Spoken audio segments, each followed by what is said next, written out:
बिस्मिल्लाहिर्रहमानिर्रहीम।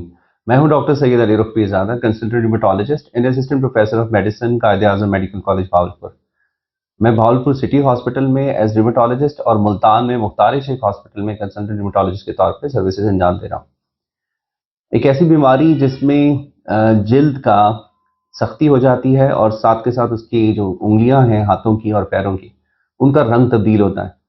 यानी कि वो कभी पीली हो जाती हैं और थोड़ी देर के बाद उसका कलर चेंज होकर नीला हो जाता है और फिर एकदम से रेड कलर की उंगलियां हो जाती हैं और साथ के साथ जिल्द की सख्ती हो रही होती है। अच्छा, ये सिर्फ जिल्द की सख्ती तक महदूद नहीं होती बल्कि दिल को, फूड पाइप यानी हमारा जो इसोफेगस है, खुराक की नाली, उसको और गुर्दों को, फेफड़ों को भी इन्वॉल्व करती है। इस बीमारी का नाम है सिस्टेमिक स्क्लेरोसिस, जिसे स्क्लेरोडर्मा भी कहते हैं। मरीज आके हिस्ट्री जो देता है वो यही होती है कि कई सालों से उसकी हाथों की उंगलियां जो हैं, खासतौर पे सर्दियों में या फिर जब वो औरतें ठंड के अंदर काम कर रही होती हैं किचन के अंदर या कपड़े धो रही होती हैं, तो उनकी उंगलियों का रंग जो है वो तब्दील होना शुरू हो जाता है और वो ऐसे होता है कि पीला होता है, फिर थोड़ी ही देर के बाद नीला होना शुरू हो जाता है, फिर एकदम से जब वो इसको हाथों को रगड़ती हैं या उसको हीट की तरफ लेके जाती हैं तो उसका रंग जो है वो सुर्ख हो जाता है। इस अलामत को हम कहते हैं रेनॉल्ड्स फिनोमेना। और रेनॉल्ड्स फिनोमेना कई सालों से चल रहा होता है। ऐसे होता है कि कई कई पेशेंट्स 5-5 सालों की हिस्ट्री देते हैं कि हमें 5 सालों से हाथों की उंगलियां जो है वो रंग तब्दील करती हैं, खासतौर पे सर्दियों के अंदर। या फिर जब भी कभी उनको इमोशनल स्ट्रेस आए, कोई टेंशन परेशानी आए, तब भी उनकी हाथों की उंगलियां अपना रंग तब्दील कर लेती हैं। ये एक खास अलामत है जो कि यूजुअली अक्सर औकात सिस्टेमिक स्क्लेरोसिस में देखी जाती है, लेकिन ये सिर्फ इस बीमारी तक महदूद नहीं है। ये एसएलई यानी सिस्टेमिक लूपस एरिथेमेटोसिस के अंदर भी हो सकती है और एक बड़ी रेयर बीमारी है जिसे क्रायोग्लोबुलिनीमिया कहते हैं, उसके अंदर भी पॉजिटिव हो सकती है। तो इसके अलावा होता क्या है कि जिल्द की सख्ती आना शुरू हो जाती है। जिल्द में सख्ती सबसे पहले जो शुरू होती है वो यूजुअली हाथ की उंगलियों के अंदर होती है, फिर लेटर ऑन वो हाथ के ऊपर यानी डॉर्सम ऑफ द हैंड के ऊपर, फिर इधर आर्म्स के ऊपर और ऐसे ऐसे बढ़ते बढ़ते ट्रंक के अंदर, फेस के ऊपर और टांगों के अंदर भी आना शुरू हो जाती हैं। और ये भी हो सकता है कि एकदम से सारा ही जिस्म इन्वॉल्व हो जाए और उसकी सख्ती जो है जब शुरू हो तो वो स्वेलिंग के साथ शुरू हो और फिर लेटर ऑन कुछ अरसे के बाद जो है वो सख्ती जिल्द की हार्डनिंग, जैसे लेदर हो जाता है ना, उस तरह से हो जाती है। लेदर यानी कि जानवरों की जिस तरह से खाल होती है उस तरह से सख्त हो जाती है। तो ये बीमारी सिस्टेमिक स्क्लेरोसिस है, इसका दूसरा नाम है स्क्लेरोडर्मा, इसको कहते हैं। लेकिन अब ये जिल्द तक महदूद नहीं है। ये फूड पाइप यानी खुराक की जो नाली है उसकी भी सख्ती हो सकती है इन पेशेंट्स के अंदर, जिसकी वजह से पेशेंट्स का जो रोटी या निवाला लेता है खाने का, तो वो आके गले में स्टक होना शुरू हो जाता है, फंसना शुरू हो जाता है और पेशेंट को ऐसा महसूस होता है वो एक जगह पे आके अटक गया। और फिर ये भी हो सकता है कि उसको साथ साथ जलन भी हो शदीद किस्म की सीने के अंदर। और अगर यही हार्डनिंग यानी सख्ती जो है फूड पाइप से आगे की तरफ स्टमक और स्मॉल इंटेस्टाइन यानी छोटी आंत बड़ी आंत को हो जाए, तो फिर मरीज को या तो कब्ज की शिकायत हो जाती है या फिर उसको मोशन भी आना शुरू हो सकते हैं। अब अगर ये बीमारी फेफड़ों के अंदर अगर आ जाए तो फेफड़ों के अंदर सुकड़ाव की बीमारी हो जाती है, जिससे फेफड़े जो है वो सुकड़ना या श्रिंक होना शुरू हो जाते हैं। उसको हम आईएलडी कहते हैं। टिपिकली अगर हम इसको देखें तो एनएसआईपी पैटर्न या फिर हम उसको यूआईपी पैटर्न के अंदर देखते हैं। ये एक मेडिकल टर्मिनोलॉजी है जो कि एचआरसीटी यानी चेस्ट का जब हम सीटी करवाते हैं तो उसमें मालूम पड़ती है। और जब ये बीमारी बढ़ती चली जाती है तो जो लंग्स हैं वो अपना वॉल्यूम यानी उनका जो हुजम है वो छोटा होना शुरू हो जाता है, जिसे श्रिंकिंग लंग सिंड्रोम कहते हैं। और उससे पेशेंट को क्या होता है कि सांस की जो तकलीफ है वो बहुत ज़्यादा शिद्दत अख्तियार कर लेती है। जब वो लंग्स की इन्वॉल्वमेंट होती है स्टार्ट में, वो तो पहले खांसी या ज़्यादा चलने से सांस का इशू आता है, लेकिन जब श्रिंक हो जाते हैं लंग्स तो बैठे बैठे भी सांस की तकलीफ होना शुरू हो जाती है। अब ये जो सिस्टेमिक स्क्लेरोसिस है अगर दिल को इन्वॉल्व कर ले तो दिल की झिल्ली भी मुतासिर हो सकती है, दिल के जो मसल्स हैं उसको भी ये सख्त कर सकती है, जिसकी वजह से होना क्या है कि जो डायलेटेड कार्डियोमायोपैथी हो सकती है, जिसमें ये होता है कि हार्ट फेलियर के सिम्टम्स आना शुरू हो जाते हैं। अगेन ये होता है कि पेशेंट चलता है तो सांस फूलना शुरू हो जाता है। इसी तरह से ये जब बीमारी खून की जो दिल से निकलने वाली नालियां हैं उनकी सख्ती का बायस बनती है, तो उसको हम पल्मोनरी हाइपरटेंशन कहते हैं।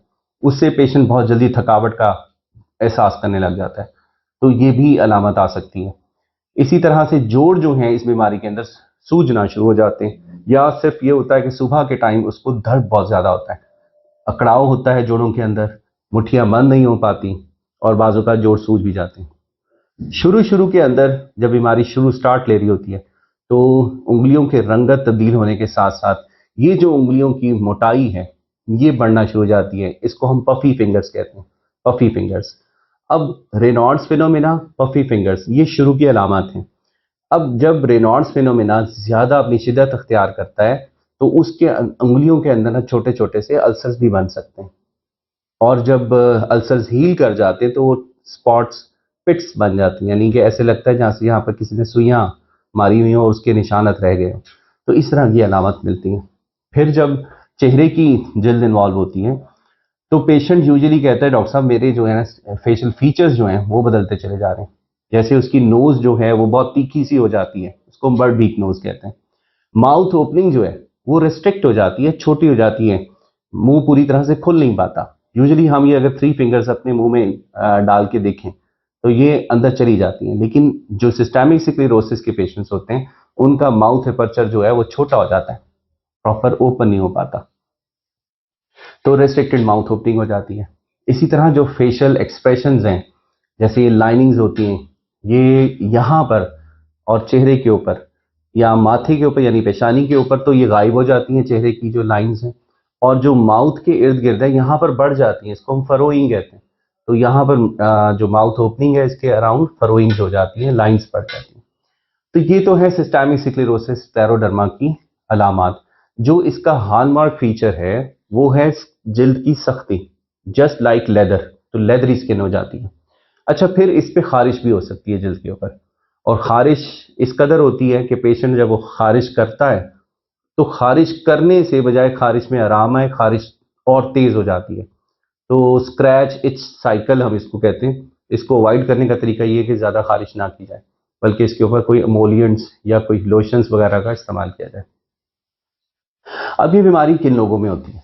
ये बीमारी होती है ज़्यादातर फीमेल्स के अंदर। तो इसकी जो रेशो है वो तकरीबन ये 5 गुना औरतों के अंदर ज़्यादा पाई जाती है बनिस्बत मर्दों के। अब इसकी वजह क्या है?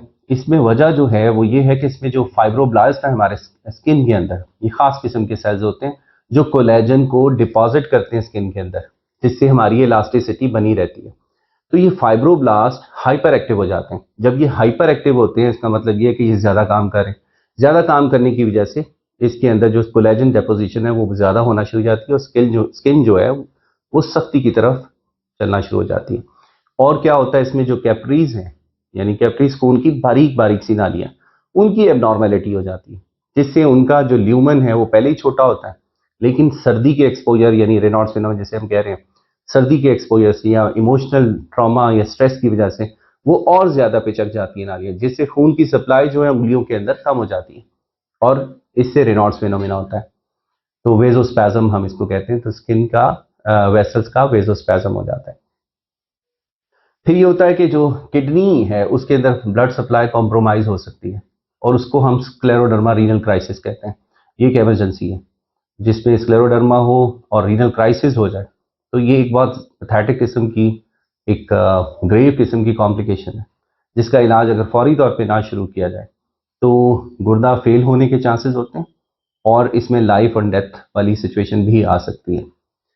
इसी तरह से जो हार्ट के अंदर पल्मोनरी हाइपरटेंशन हो रही है, तो ये भी एक ग्रेव किस्म की कॉम्प्लिकेशन है, जिसकी वजह से हार्ट के प्रॉब्लम्स शुरू हो जाते हैं, और जो राइट हार्ट फेलियर वाले फीचर्स आना शुरू हो जाते हैं। वो राइट हार्ट फेलियर के फीचर्स ये होते हैं, पैरों पे स्वेलिंग हो जाती है, जिगर का साइज बढ़ जाता है, और पेट के अंदर भी पानी आ सकता है। तो ये इसकी मजीद अलामात जो मैंने आपको अभी बताई हैं। अब ये जो स्क्लेरोडर्मा या सिस्टेमिक स्क्लेरोसिस है, इसकी कितनी टाइप्स होती हैं? इसकी 2 मेजर टाइप्स हैं। एक को तो हम कहते हैं लिमिटेड सिस्टेमिक स्क्लेरोसिस, और दूसरी को हम कहते हैं डिफ्यूज सिस्टेमिक स्क्लेरोसिस। जो लिमिटेड है वो मियरली यानी कि सिर्फ और सिर्फ एल्बोज जो हैं इससे परे परे रहती है, यानी हाथ की तरफ, एल्बोज से परे हाथ की तरफ। इसी तरह अगर हम लोअर लिम्स में देखें, टांगों में देखें, तो नी जॉइंट जो है ना, घुटना, उससे परे परे अगर रह रही है पाँव की तरफ, तो इसको हम लिमिटेड सिस्टेमिक स्क्लेरोसिस कहते हैं। जो दूसरी वैरायटी है उसको हम डिफ्यूज सिस्टेमिक स्क्लेरोसिस कहते हैं। अब इसमें ये होता है कि ना सिर्फ हाथों की जिल्द, कोहनियों, कोहनी भी, बल्कि कोहनियों से ऊपर की तरफ भी, फेस, कोहनियों से ऊपर यानी आर्म्स, और ये जो टॉर्सो है यानी चेस्ट, एब्डोमेन, इसकी भी इन्वॉल्वमेंट हो जाती है और यहाँ की स्किन भी हार्ड हो जाती है। अच्छा, एक और भी वैरायटी जिसको हम लोकलाइज्ड सिस्टेमिक स्क्लेरोसिस कहते हैं, लोकलाइज्ड स्क्लेरोडर्मा कहते हैं। इसका अगर ये पैची हो और जिस्म के ऊपर हो तो उसको हम मॉर्फिया कहते हैं, और अगर ये लीनियर लिम्स के ऊपर हो जाए तो हम इसको लीनियर स्क्लेरोडर्मा कहते हैं। तो ये हो गई इसकी वैरायटीज। जो देखा गया है डिफ्यूज सिस्टेमिक स्क्लेरोसिस जो है उसके अंदर ज्यादा चांसेस होते हैं हार्ट और लंग्स की इन्वॉल्वमेंट के, जो कि लिमिटेड है, जबकि उसके अंदर जैसे कि नाम ही बता रहा है कि ये लिमिटेड टू द लिम्स ही रहती है, यानी लिम्स जो कि डिस्टल टू एल्बोज हो और फेस को इन्वॉल्व करती है, तो लिमिटेड वहीं तक महदूद रहती है। लेकिन अगर इसमें इंटरनल ऑर्गन्स की इन्वॉल्वमेंट अगर हो भी जाए तो कई साल लग जाते हैं, यूजुअली 15 से 20 साल लग जाते हैं कि हार्ट और लंग्स की इन्वॉल्वमेंट हो, जबकि डिफ्यूज के अंदर ऐसा नहीं है। डिफ्यूज में लंग्स की इन्वॉल्वमेंट यानी फेफड़ों की, गुर्दों की इन्वॉल्वमेंट ज्यादा अर्ली, जल्दी होने के चांसेस होते हैं। अब इसकी जो इसको तशखीस कैसे की जाए, इसका एक तो यह है कि स्पॉट डायग्नोसिस भी हो सकता है, क्योंकि पेशेंट बहुत जब प्रेजेंट करते हैं रिमेटोलॉजिस्ट के पास, उससे पहले वो कई डॉक्टरों को दिखा चुके होते हैं, और यूजुअली ऐसे पेशेंट्स जा रहे होते हैं डर्माटोलॉजिस्ट के पास, स्किन के डॉक्टर के पास, जल्दी डॉक्टर के पास। तो जल्द वाले डॉक्टर्स डेफिनेटली उनको ट्रीट तो कर रहे होते हैं, लेकिन चूंकि ये ऐसी डिजीज है जिसको रिमेटोलॉजिस्ट को ही देखना चाहिए, इसमें चूंकि कुव्वत मुदाफियत वाले सेल्स जो हैं वो ज़्यादा इन्वॉल्व हो रहे होते हैं, अपना रोल प्ले कर रहे होते हैं, उसको रोकने के लिए रिमेटोलॉजिस्ट की ज़रूरत पड़ती है। तो जल्द वाले डॉक्टर जो इलाज कर रहे होते हैं वो भी अपनी तरफ से ठीक कर रहे होते हैं, लेकिन चूंकि हमें इसमें बाज़-औक़ात ऐसी दवाइयों की ज़रूरत पड़ती है जो कि मोस्ट ऑफ द टाइम रिमेटोलॉजिस्ट ही जानते हैं उनका सही तौर से यूज़, इस्तेमाल, तो उनके पास आते-आते बहुत देर हो जाती है। तो इसलिए हम देखते ही पेशेंट को डायग्नोज भी कर सकते हैं, और उसमें हमें टेस्टों की भी बहुत कम ज़रूरत पड़ती है। लेकिन जो अर्ली सिस्टेमिक स्क्लेरोसिस वाले होते हैं उनके लिए हमें टेस्टों की ज़रूरत पड़ती है, और वो जो कौन से टेस्ट हैं मैं आपको उसके नाम बताता हूँ। एक तो एएनए टेस्ट है, anti nuclear antibody test by immunofluorescence, तो एक टेस्ट तो ये हो जाएगा। दूसरा है जी anti centromere antibody test. Anti centromere antibody test जो है वो यूजुअली लिमिटेड सिस्टेमिक स्क्लेरोसिस के अंदर पॉजिटिव मिलता है। तीसरा टेस्ट जो है वो एंटी टोपो आइसोमरेज एंटीबॉडीज हैं, जिनको हरफ आम में हम SCL70 एंटीबॉडीज कहते हैं, तो ये टेस्ट भी है।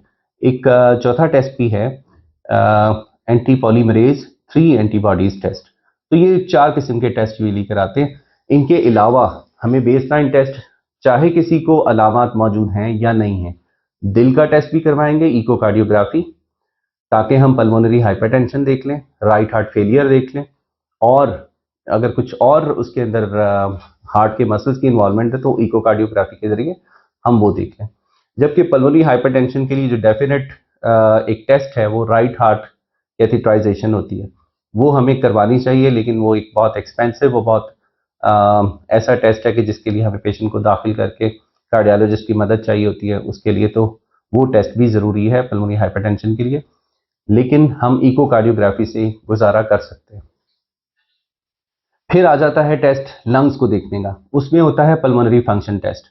इसको हम फूंक वाला टेस्ट भी कहते हैं, जिसमें हम एक मशीन के अंदर पेशेंट को कहते हैं कि वो फूंक मारे, तो जिससे ग्राफ बन जाता है, तो हम उससे इंटरप्रेट करते हैं कि इसको लंग्स की इन्वॉल्वमेंट है या नहीं।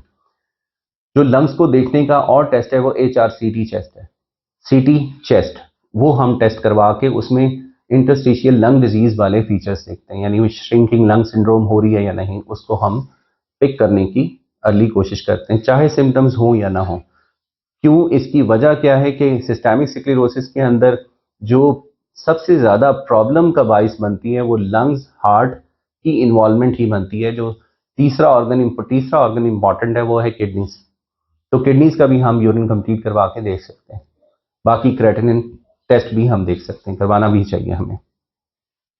जो डेफिनेट टेस्ट है वो मैंने आपको जैसे कि नाम बता दिया, NTSCL70 है, ANA टेस्ट है, एंटी सेंट्रोमियर एंटीबॉडी टेस्ट है, और एंटी पॉलीमरेज 3 एंटीबॉडी टेस्ट है।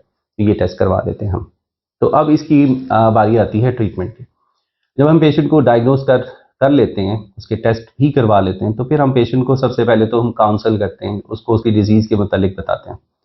तो मरीज़ को जितना अच्छा डिजीज़ का पता होगा, तो उतना ही अच्छा वो कंप्लाई करेगा और उतना ही वो दूर डिप्रेशन से रहेगा, क्योंकि ये बीमारी में फीचर्स चेंज हो जाते हैं, पेशेंट का डिप्रेशन शुरू हो जाता है, उसको बड़ी टेंशन होती है, और ख़ासकर फीमेल्स के अंदर। तो उनके हाथ की शेप चेंज हो रही होती है, तो उनके अल्सर्स भी बन रहे होते हैं स्किन के ऊपर।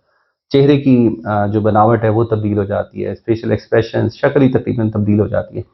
तो अगर इसको हम अर्ली डायग्नोज करके अर्ली ट्रीटमेंट कर दें, तो हम इसको कुछ हद तक रोक सकते हैं, सारी सिम्टोमोलॉजी को भी, इस डिजीज़ प्रोसेस को भी। तो पेशेंट की काउंसलिंग बहुत ज़्यादा इंपॉर्टेंट है, पेशेंट को उसकी डिजीज़ के मुतालिक बताना बहुत ज़्यादा इंपॉर्टेंट है। और ये जो वीडियो बना रहा हूँ मैं, ये भी इसी नज़रिए से बना रहा हूँ कि मेरे मरीज़ों को सिस्टेमिक स्क्लेरोसिस का अच्छे से मालूम हो, ताकि वो इस बीमारी को समझ के अपना इलाज जो है बेहतर अंदाज में करवा सकें। तो जो स्पेशल दवाइयाँ हैं, वो डिपेंड करती है स्टेज ऑफ द डिजीज़ के ऊपर। अगर अर्ली स्टेज के अंदर प्रेज़ेंट कर जाता है पेशेंट और उसको हम पिक कर लेते हैं डिफ्यूज़ सिस्टेमिक स्क्लेरोसिस का डायग्नोज़ करके, तो हमें कुछ थोड़े अरसे के लिए स्टेरॉइड्स देने पड़ते हैं, और साथ हम इम्यूनोसप्रेसेंट्स यानी क़ुव्वत मुदाफ़ियत को कंट्रोल करने वाली दवाइयाँ हम स्टार्ट कर सकते हैं। वो हमारे पास जो हैं, एक माइकोफिनोलेट मॉर्फेटल एक दवाई है, दूसरी साइक्लोफॉस्फामाइड है, या फिर मीथोट्रेक्सेट है। अब किस मरीज़ को कौन-सी दवाई देनी है, ये डेफ़िनेटली आपको इसके लिए पहले डॉक्टर को यानी रुमेटोलॉजिस्ट को दिखाना होगा। फिर ये है कि कितने अरसे के लिए देनी है, ये भी फ़ैसला जो है वो कन्वर्सेशन के साथ यानी बाहमी आपके गुफ्त-व-शनीद के साथ हम करेंगे। अच्छा, और जब इनमें इन्वॉल्वमेंट ऑफ द हार्ट हो जाती है, तो उसके लिए भी अलहदा से कोई ट्रीटमेंट है, जिसमें हम सिल्डेनाफिल भी देते हैं, कैल्शियम चैनल ब्लॉकर्स भी देते हैं। इसी तरह से प्रोस्टासाइक्लिन्स हैं, या फिर एंडोथेलिन रिसेप्टर एंटागोनिस्ट ड्रग्स हैं, बोसेंटान टाइप, वो हम पल्मोनरी हाइपरटेंशन के लिए देते हैं। जो रेनॉल्ड्स फिनोमेना है, इसको ट्रीट करने के लिए बहुत बड़ी लिस्ट है दवाइयों की, लेकिन मैं आपको उनका नाम बता देता हूँ। कैल्शियम चैनल ब्लॉकर है, इसमें निफेडेपिन है, वो हम दे सकते हैं। इसमें फ्लॉक्सिटिन दे सकते हैं। इसी तरह से ARBs भी हम ट्राई कर सकते हैं। एंटीप्लेटलेट ड्रग्स हैं, लोप्रिन, डिस्प्रिन, इनकी भी इसमें रोल है। इस तरह से जो सिल्डेनाफिल है यानी एंटी फास्फोडाइस्ट्रेज 5 इनहिबिटर, उनको भी हम इस पे ट्रायल कर सकते हैं। इसी तरह से और जो ड्रग्स हैं वो भी इसमें हम दे सकते हैं, जैसे local application of the GTN है, ये ट्राई नाइट्रेट्स जो हैं वो भी हम लगा सकते हैं। तो अगर ये सारी चीज़ें फ्लॉप हो जाती हैं, ये जो oral medication for Reynolds phenomena, तो इसके अलावा हम इसमें सर्जिकली भी इंटरवीन भी कर सकते हैं। इसमें सिम्पथेक्टमी कर देते हैं हम, ये जो डिजिटल सिम्पथेक्टमी होती है, उसको हम कर सकते हैं। ये एक सर्जिकल प्रोसीजर है। इसके अलावा हमें जो फूड पाइप के प्रॉब्लम्स आते हैं, हाँ, जलन होती है, उसके लिए हम PPI देते हैं, या मोटिलिटी एनहांसिंग ड्रग्स होती हैं, इसमें मोटिलियम टाइप ड्रग्स हैं, डोमपेराडोन या आइटोप्राइड है, इन ड्रग्स को भी इस्तेमाल कर सकते हैं। इस तरह जैसे किसी को मोशन लग रहे हैं, कब्ज़ हो रही है, तो उसके लिए भी डिफरेंट तरह की दवाइयाँ दी जा सकती हैं। एक जो इसकी एक्यूट कॉम्प्लिकेशन है, यानी जो डेंजरस तरीन कॉम्प्लिकेशन, वो SRC है, स्क्लेरोडर्मा रीनल क्राइसिस। इसको डील करने के लिए हमारे पास स्पेशल ग्रुप ऑफ ड्रग्स हैं, जिसको हम AC इनहिबिटर्स कहते हैं, जो कि हम उसको यूज़ करनी चाहिए। फिर ये है कि ILDs यानी लंग्स की इन्वॉल्वमेंट है, उसको भी हम एग्रेसिव ट्रीट करते हैं। उसके लिए हमारे पास जो ड्रग्स की ऑप्शन है, माइकोफिनोलेट है, या फिर साइक्लोफॉस्फामाइड है, और इसी तरह से कुछ कंट्रोल्ड इन्वायरमेंट में कुछ अरसे के लिए हम स्टेरॉइड्स भी देते हैं।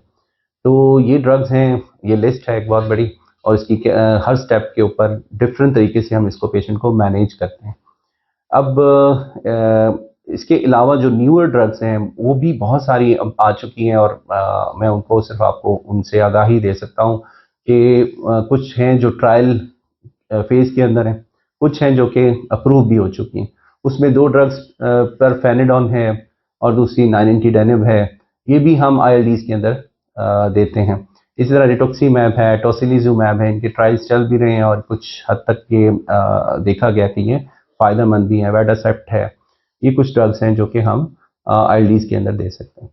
अब इसकी कोई डेफिनेट ट्रीटमेंट जिल्द के अंदर वो अभी तक तजर्बाती फेजेस के अंदर है और उसके ट्रायल्स चल रहे हैं और जैसे ही मज़ीद इसके अंदर रिसर्चेज आती हैं तो इंशाल्लाह ताला हमें जो स्किन की फाइब्रोसिस है इसको हम ट्रीट करने के काबिल हो जाएंगे। लेकिन जिस तरह की मैंने आपको ट्रीटमेंट बताई है इससे काफ़ी हद तक इसको हम हॉल्ट कर सकते हैं, रोक सकते हैं, यानी स्किन फाइब्रोसिस को। तो रूल ऑफ द ट्रेड यही है कि इसको हम अर्ली डायग्नोज करें और अर्ली इसकी ट्रीटमेंट स्टार्ट करें ताकि इसका ये जो स्किन का फाइब्रोसिस है उसको हम स्टॉप कर सकें। बाकी आखिर में मैं आपसे यही कहूँगा कि जो ऑटोइम्यून डिजीज़ हैं यानी क़ुव्वत मुदाफ़ियत से रिलेटेड डिजीज़ जिसको हम गंठिया भी कहते हैं, तो ये जैसे जल्दी गंठिया है, जितना जल्दी इसको डायग्नोज कर लें उतना ही आपके लिए बेहतर है। अ, बाकी मैं आपके लिए दुआ गो हूँ कि आप ऐसी बीमारियों से अल्लाह करे कि दूर रहें। अगर आपको हो चुकी है तो आपको जल्द अज़ जल्द डॉक्टर से कॉन्टैक्ट करना चाहिए। अस्सलाम वालेकुम।